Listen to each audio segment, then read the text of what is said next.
ស្រឡាញ់ទៅអូចឹងមានន័យថាប្អូនជាអ្នកដែលស្រឡាញ់លឹបទិញមេងតែម្ខាងអត់ស្រឡាញ់ទាំងសងខាងអាណាស្រឡាញ់ម្ខាងសុកចិត្តជាប់គុកបងស្រឡាញ់ម្ខាងសុកចិត្តមកជាប់គុកចឹងតែមែនស្រឡាញ់នឹងតអ្នកតំណងនឹងតាំងពីថ្ងៃណាពេលណាដែរបងអត់ចាំនេះអត់មានថ្ងៃទេ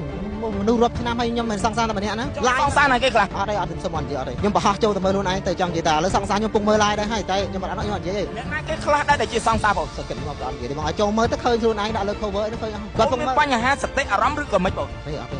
អត់មានប្រើគ្រឿងញៀនក៏អត់សតិអារម្មណ៍ក៏អត់ទេក៏អត់ហើយហេតុអីបានចេះតែមករំខានជីវិតឯកជនរបស់ប្អូនប្រុសលឹមតិចមេងចឹងបងទៅតែមួយឆ្នាំនេះទេហើយទៅមកនេះទៅបាន3ដងតែមិនមែនមករំខានណាគាត់មកគាត់ទៅនឹកគាត់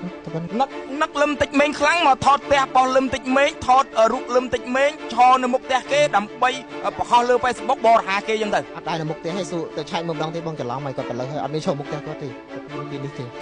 អត់ហ៊ានទេពួកគាត់អ្នកហាមខ្ញុំថាកុំឲ្យនៅមុខផ្ទះខ្ញុំក៏មិនស្ដាប់តាមគាត់ដែរតែឥឡូវនេះប្អូនត្រូវអីជាមួយនឹងលឹមតិចមេងនិយាយថា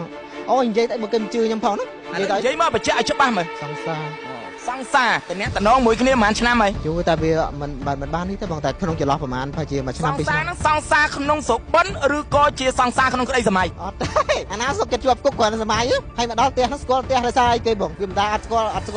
ឡាញ់គ្នាមកដល់ផ្ទះស្គាល់ផ្ទះតាមណាខ្ញុំឆែក GPS វាមិនដែរអាណាបំស្គាល់គ្នាមកដល់ផ្ទះដឹងផ្ទះហ្នឹងទៀតបងអញគិតមើលអាណាដើររកឃើញស្រុកខ្មែរក៏មិនដែរប្រាប់ណាគេផងឥឡូវសឹមឲ្យបងឯងសឹមឲ្យអ្នកផ្សេងក៏ដែរប្រាប់អត់ដែរទេណាតែខ្ញុំស្គាល់ខ្ញុំឡើងក៏សាហាវមែនខ្ញុំអ្នកសើមកេតបានស្គាល់ផ្ទះគាត់ខ្ញុំសុំនិយាយតែប៉ុណ្្នឹងគាត់អត់ស្រឡាញ់មកស្គាល់ផ្ទះឲ្យមកផ្ទះគេហ្នឹងមកក្នុងគោលបំណងអីនឹកគ្រាន់តែនឹកមកមុខ